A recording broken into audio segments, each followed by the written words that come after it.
اہلیہ یعنی امام موسیٰ کاظم کی والدہ. کہا چوتھا عبداللہ افتح. کہا پانچواں موسیٰ کاظم علیہ السلام. آپ صلوات بھیجئے پر محمد. آپ بتائیے 5 وصی ہو سکتے ہیں؟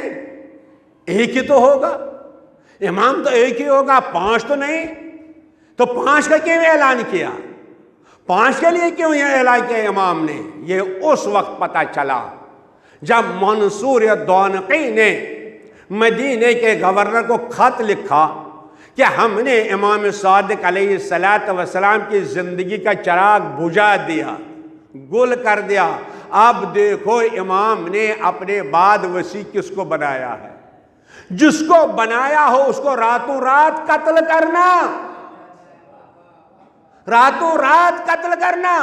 تو مدینے کے گورنر نے فوراً لکھا میں کس کو قتل کر دوں؟ پہلے تو تجھی کو اپنا وصی بنایا ہے.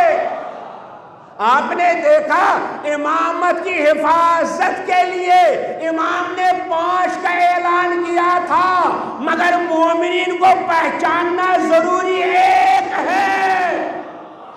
ایک صلوات بھیجئے پر محمد وآل محمد. عزیزان گرامی آج بھی ایسا ہی ہے. پردہ غیبت میں امام ہے. ہر زمانے میں غیبت رہی ہے، ہر زمانے میں غیبت رہی ہے. فرق یہ ہے کہ کوئی امام 2 سال غائب رہا، کوئی 3 سال غائب رہا، کوئی 5 سال غائب رہا، کوئی 10 سال غائب رہا. کوئی امام ابھی تک پردہ غیب میں ہے. لہذا پہچانیں گے کیسے آپ کو اندازہ ہوگا امام کون ہے؟ بس عزیزان گرامی یہ چلا یہ امانتیں لے کے کہا میں مدینے جاتا ہوں. جیسے مدینہ پہنچا کسی نے کہا ہمارے پاس لاؤ جو تمہارے پاس امانتیں ہیں. عبداللہ افتح نے کہا میرے پاس لاؤ. دوسرے نے کہا یہ امام ہے. پریشان ہو گیا. آخر روضہ رسول پر آ گیا. جیسے ہی روضہ رسول پر آ گیا روضہ رسول کی ذریعے پکڑ کے رونے لگا. کہا یا رسول اللہ مجھے بتائیے میں کس کے پاس جاؤں؟ اس لیے مجھے امام کی معرفت نہیں ہے. میں زندگی ہو جاؤں، میں کچھ اور ہو جاؤں، بس یہی کہنا تھا. پیچھے سے کوئی آدمی آیا، اس نے شانے پر ہاتھ رکھا. کہا الیہ میرے ساتھ چلو اور پہنچا دیا اس دروازے پر جس دروازے کے اندر امام موسیٰ کاظم علیہ السلام تشریف فرما تھے. بس امام موسیٰ کاظم علیہ السلام نے جیسے ہی دیکھا کہا کیوں کہہ رہے تھے میں زندگی ہو جاؤں، میں کدھر جاؤں، ادھر جاؤں. ارے سنو، جو ہم کو ڈھونڈتا ہے ہم اس کو ڈھونڈ کے لاتے ہیں. ایک صلوات بھیجئے پر محمد وآل. ظاہر سی بات ہے میں سمجھتا ہوں شاید آج آپ کی مزاج کی باتیں نہیں ہیں، لیکن بہرحال یہ بھی ضروری ہے کبھی کبھی ایسا گھونٹ بھی پینا ہی پڑتا ہے. ایک صلوات بھیجئے پر محمد وآل محمد. بہرحال بھائی عزیزان گرامی کہا جو ہمیں ڈھونڈتا ہے ہم اس کو ڈھونڈ کے لاتے ہیں. کہا بیٹھ جاؤ، پہچانو اپنے امام کو، کل جب آنا. بس یہ میں جملہ عرض کرنا ہے آپ کی خدمت میں، اسی لیے میں نے آپ کو زحمت دی.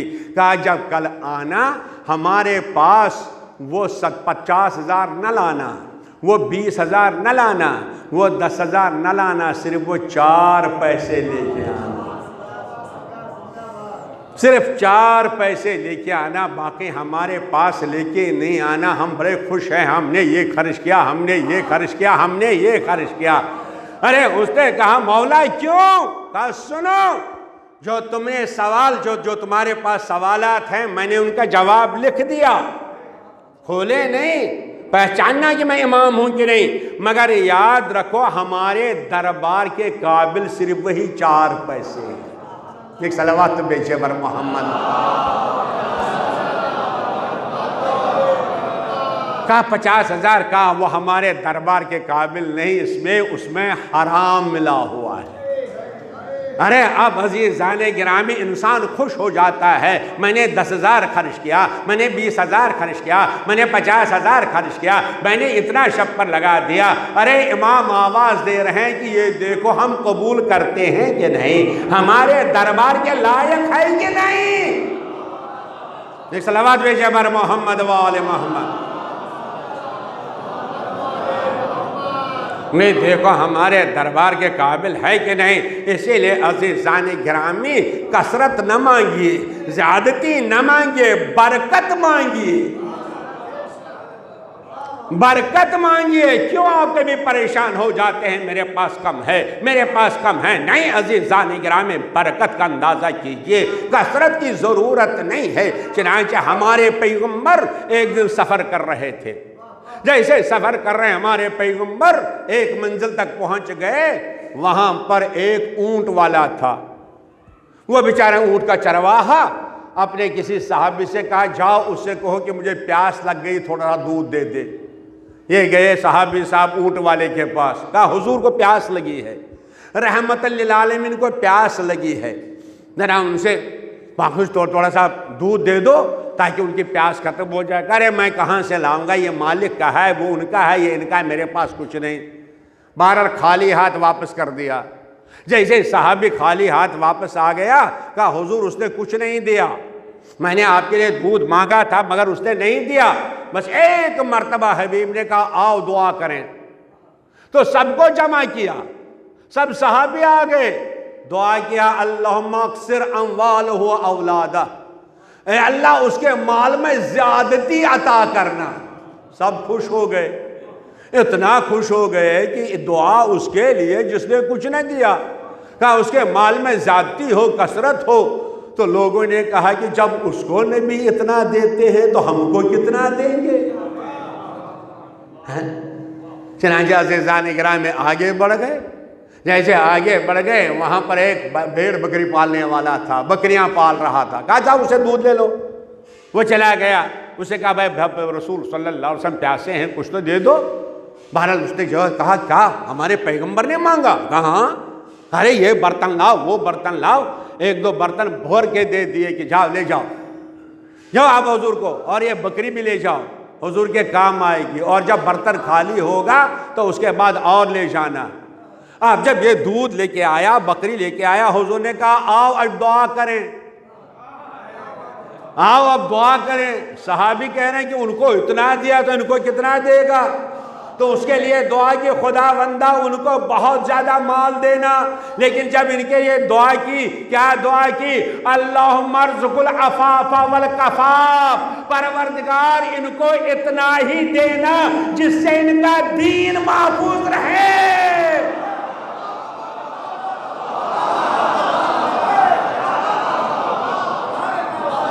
ایک صلوات بھیجئے پر محمد و آل محمد۔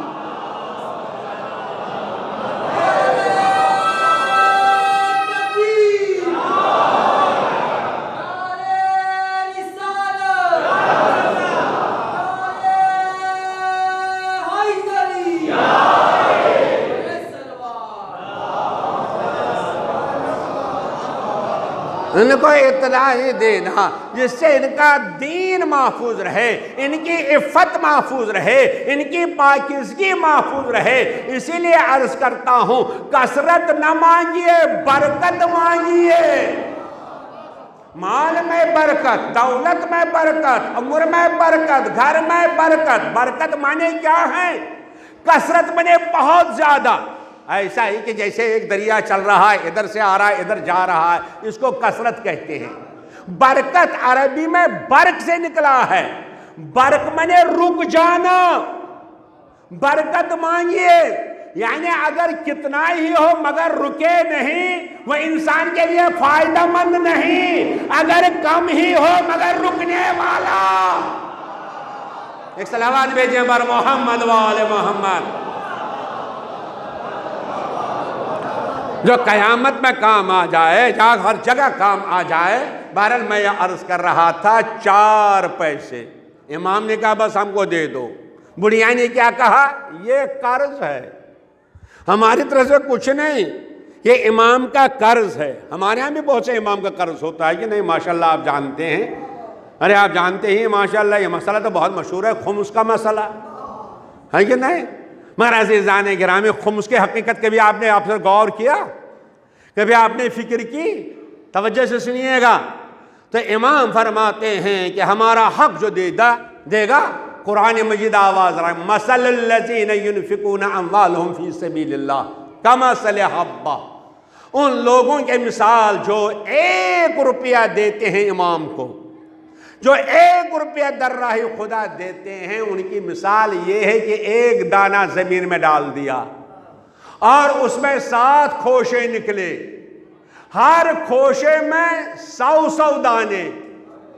اب بتائیے 1 دانے میں کتنا مل گیا؟ 700 دانے۔ 1 روپیہ دے دو 700۔ لیکن عزیزان گرامی، انسان جو ہے مطمئن ہو جاتا ہے، ایک دوست مل گئے، ایک صاحب مل گئے، کہا ارے اب کوئی پریشانی نہیں ہے، بیٹی کی شادی ہو ہی جائے گی۔ میں نے کہا کیسے؟ کہا میں بینک پر گیا تھا، میں نے 2 لاکھ روپے رکھے، 7 برس کے بعد 4 لاکھ مل جائیں گے، اب میرے پاس 4 لاکھ ہیں۔ ارے کہاں 4 لاکھ بھائی، 2 لاکھ بھی نہیں۔ کہا نہیں، یہ دیکھیے چیک دکھلایا، چیک دکھلایا۔ کہا دیکھیے چیک ہے۔ میں کہا کام نکلے گا؟ کہا 7 برس کے بعد۔ اب میں نے جو دیکھا چیک پر شرما جی کی مہر۔ ارے شرما جی کی مہر پر اتنا یقین!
ارے میں یہ نہیں کہہ رہا ہوں، یہ امام حسن مجتبی فرما رہے ہیں، کہتے ہیں کہ جتنا ان پر ایمان ہے کاش اتنا ہی میرے جد پر ہوتا۔ ارے چکی تو ہاتھ میں ہے نا، چکی تو ہے نا، کاغذ کا ایک پنہ ہی تو ہے نا، اس پر مہر۔ ارے قرآن آواز دے رہا ہے، ہم ضمانت لے رہے ہیں، محمد کی مہر ہے۔ ایک صلوات بھیجیں بر محمد و آل محمد۔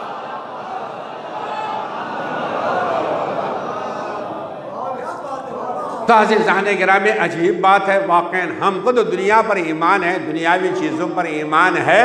چنانچہ آپ نے دیکھا ہوگا انسان ڈاکٹر کے پاس جاتا ہے، میں عرض کر رہا ہوں نکیل، آپ توجہ سنیے گا، نکیل کے پیچھے پیچھے، نکیل ہماری ناک میں ہونی چاہیے، جاتے ہیں ڈاکٹر کے پاس۔ اب یہ بھی ایک مسئلہ ہے، خدا نخواستہ کسی کو تکلیف ہو، کوئی پریشانی ہو، فوراً جاتا ہے ڈاکٹر کے پاس، یہ نہیں دیکھتا ہے ہندو ہے کیا ہے، بس ڈاکٹر ہو۔ میں نے پوچھا ارے ادھر کیوں جا رہے ہیں، بڑے خطیب ہیں، میں ہمارے پاس لے کے آئیے۔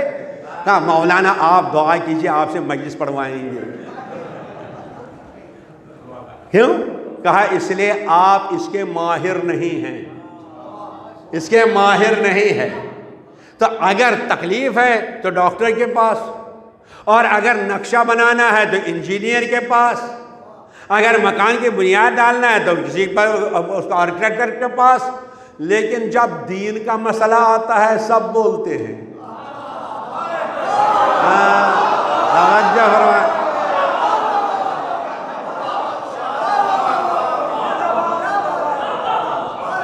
ارے میں کہتا ہوں، ارے میں کہتا ہوں، ارے میں کہتا ہوں، ارے وہاں بھی کو میں کہتا ہوں، کہا نہیں وہ مکان کا ماہر ہے اسی کے پاس جانا چاہیے۔ تو اگر مکان بنانے کے لیے مکان کے ماہر کے پاس جاؤ، اگر صحت بنانے کے لیے ڈاکٹر کے پاس جاؤ، تو روحانی ترقی کے لیے روحانی کے پاس جاؤ۔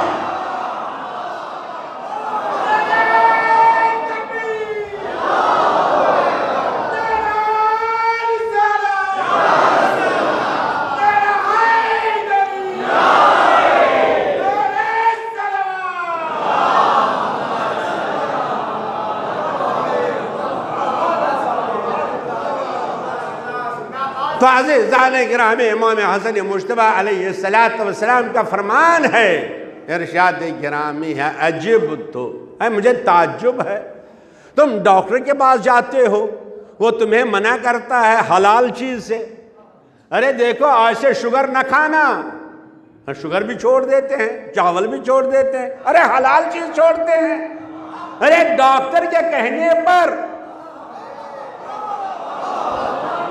کیوں یہ نقصان دہ ہیں؟ امام حسن مجتبیٰ فرماتے ہیں کیوں نہیں وہ گناہ چھوڑتے ہو جو تمہاری روح کو نقصان پہنچاتے ہیں۔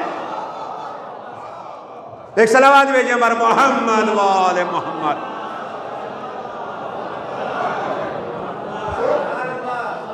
کیوں نہیں عزیزان گرامی پرہیز کرتے ہو؟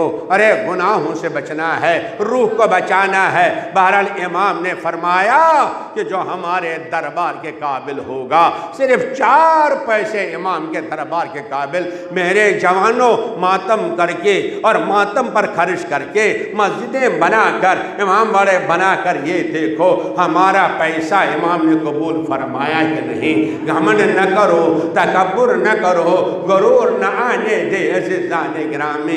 بہرحال وہ آیا، اس کے بعد امام نے فرمایا وہ 4 پیسے اور وہ ایک پارچہ ہمارے پاس لے کے آنا ہے۔ صلوات بھیجئے بر محمد و آل محمد۔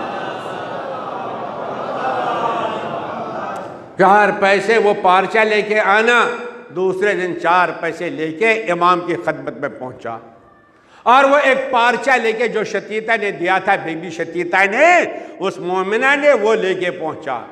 امام وہ پارچہ لے کے اندر چلے گئے اور اوپر سے دوسرا پارچہ لے کے آئے اور 4 پیسے لے کے اندر لے گئے اور ادھر سے 18 دینار لے کے آئے۔ اللہ اکبر۔ اور ایک روایت میں ہے کہ 40 دینار لے کے آئے اور اس کے بعد اس سے کہا بلغ شتیتہ سلامی، اس مومنہ کو ہمارا سلام پہنچا دینا۔ ارے کتنی خوش نصیب ہے وہ ماں جس کو امام سلام کہلوائے۔ تو کہا اسے کہہ دینا میں نے تمہارا پارچہ بھیجا ہوا اپنے کفن کے لیے رکھا، یہ ہماری پھوپھی اماں کا پارچہ ہے، میں تمہارے کفن کے لیے بھیجتا ہوں، اور میں نے تمہارے 4 پیسے لے لیے، لیکن اب تم زیادہ دن زندہ نہیں رہو گی، صرف 18 دن زندہ رہو گی، لہذا میں نے تمہارے لیے خرچ بھیج دیا۔ امام فرماتے ہیں جو ہمارا حق ادا کرتا ہے ہم اس کی زندگی کا خرچ چلاتے ہیں، ہم اس کی زندگی کا خرچ چلاتے ہیں، ہم اس کی زندگی کو، اللہ اکبر، جتنی ضرورت ہوتی ہے اس کو ہم اس تک پہنچاتے ہیں۔ بس عزیزان گرامی، ایک مرتبہ امام نے اس سے کہا جاؤ اس بی بی شتیتہ سے کہنا جب تم اس دنیا سے چلی جاؤ گی میں خود نماز جنازہ کے لیے آؤں گا۔ ساتویں امام نے فرمایا کہ میں وہاں خود نماز جنازہ کے لیے پہنچوں گا۔ کہا مولا آپ آئیں گے؟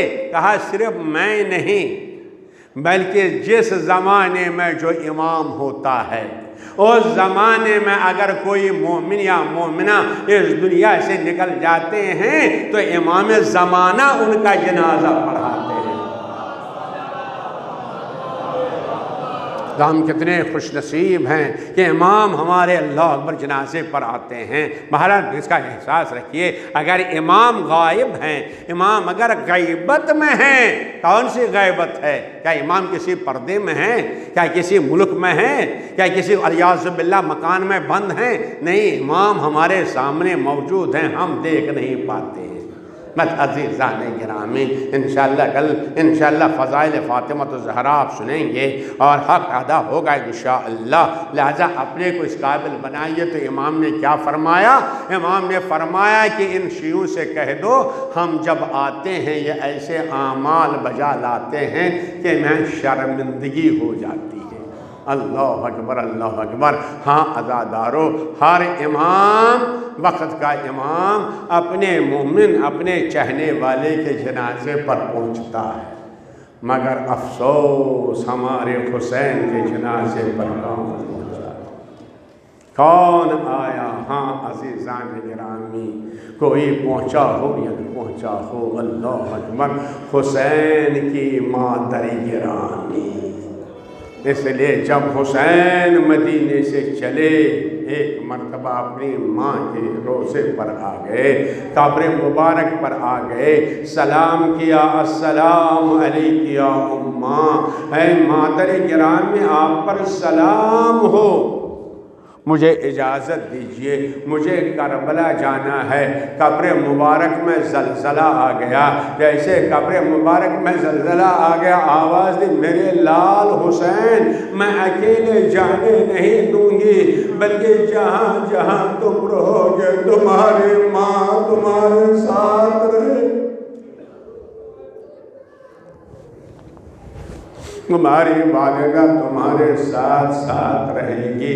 اللہ اکبر، یہی راز ہے کہ جہاں حسین رہتے تھے وہیں پر روح فاطمہ الزہرا، ارے شب عاشور ہے، حسین علیہ السلام نے اصحاب کو جمع کیا، ان سے عہد و پیمان لے کے خیمے سے باہر نکلے، جیسے خیمے سے باہر نکلے مقتل کی طرف بڑھنے لگے تو ایک مرتبہ آہٹ محسوس ہوئی، مڑ کے دیکھا ایک صحابی ہلال بن نافع بجلی چلا آ رہا ہے، کہا ہلال تم کہاں آ رہے ہو، تم کیوں آ گئے؟ کہا مولا آپ اکیلے جا رہے ہیں نا، دشمن زیادہ ہے، جی نہیں چاہتا کہ آپ کا اکیلے چھوڑ دوں، کیونکہ ممکن ہے دشمن آپ کو نقصان پہنچا دے گا۔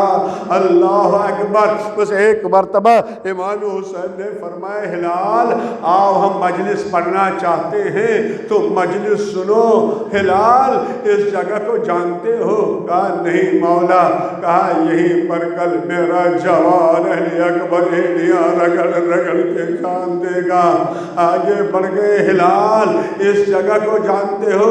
نہیں مولا نہیں جانتا ہوں۔ کہا یہیں پر قاسم کا لاشا پامال ہوگا۔ آگے بڑھ گئے، ہلال اس جگہ کو جانتے ہو؟ کہا نہیں مولا میں نہیں جانتا اس جگہ کو۔ کہا یہیں پر علی اصغر کی تربت بناؤ،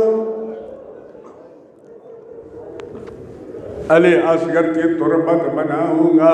حسین آگے بڑھ گئے، ہلال اس جگہ کو جانتے ہو؟ کہا نہیں مولا نہیں جانتا۔ کہا یہیں پر میرے بھیا عباس کے شانے کاٹے جائیں گے۔ بس ایک مرتبہ حسین نے پکارا ہلال، ہلال نے کوئی جواب نہیں دیا، ہلال نے کوئی جواب نہیں دیا، ہلال نے کوئی جواب نہیں دیا۔ مظلوم کربلا نے ہلال کا بازو تھام کے ہلایا، ہلال میں تم کو پکارتا ہوں تم سنتے نہیں۔ کہا مولا سن رہا ہوں۔ کہا جواب کیوں نہیں دیتے؟ کہا مولا آپ بھی کان لگائیے، کوئی بی بی اس جنگل میں اس طرح روتی ہے جیسے جوان بیٹا۔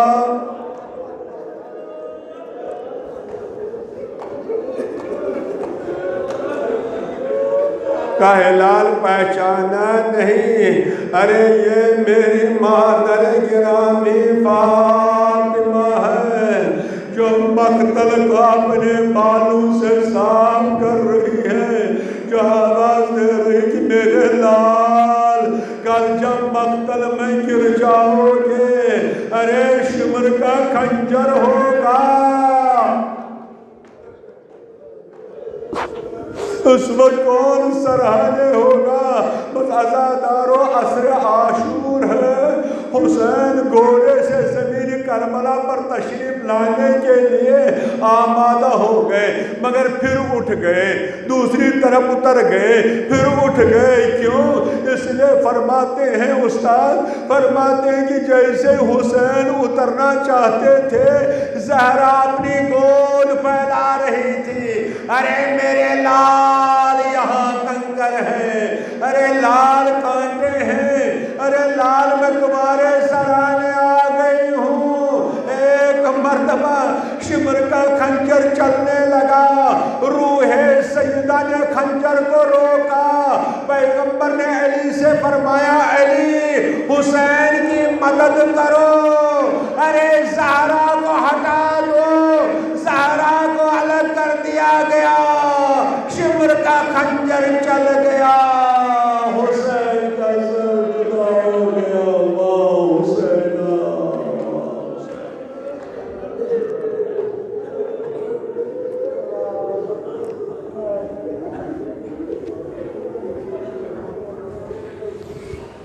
السلام علیکم یا مولاتنا یا فاطمة الزہراء ایتها الشہیدہ الصدیقہ المظلومہ لعن اللہ ظالمک یا فاطمہ۔ پروردگار تجھے واسطہ ہے جناب زہرا کے رونے کا، ہماری اس مجلس کو قبول فرما، ہمارے اس آہو بقا کو درج استجابت عنایت فرما۔ پروردگار تجھے واسطہ ہے زہرا کے زخم مبارک کا، پروردگار ہر بیمار کو شفائے کلی عنایت فرما۔ پروردگار بجاہ محمد وال کوئی بیمار ہمارے سامنے ان سب کو شفائے کلی عنایت فرما۔ دشمنان اسلام جو منصوبے بناتے ہیں پروردگار اگر قابل ہدایت ہے ان کی ہدایت فرما، اگر قابل ہدایت نہیں ان کے شر سے مسلمانوں کو محفوظ فرما، ان کے پلان ان کے منصوب کو نیست و نابود فرما۔ پروردگار ہمارے امام کے ظہور میں تعجیل فرما، ہم کو ان کے آوان و انصار میں شامل فرما۔ مومنین و مومنات آدم سے لے کے آج تک جتنے بھی اس دنیا سے چلے گئے ان سب کے قبور کو منور فرما۔ حضار کے ارواح، منتظمین کے ارواح، میرے والدین، میرے اساتذہ، ان کی روح کو مسرور فرما۔ بحق واہ حسین واہ حسین۔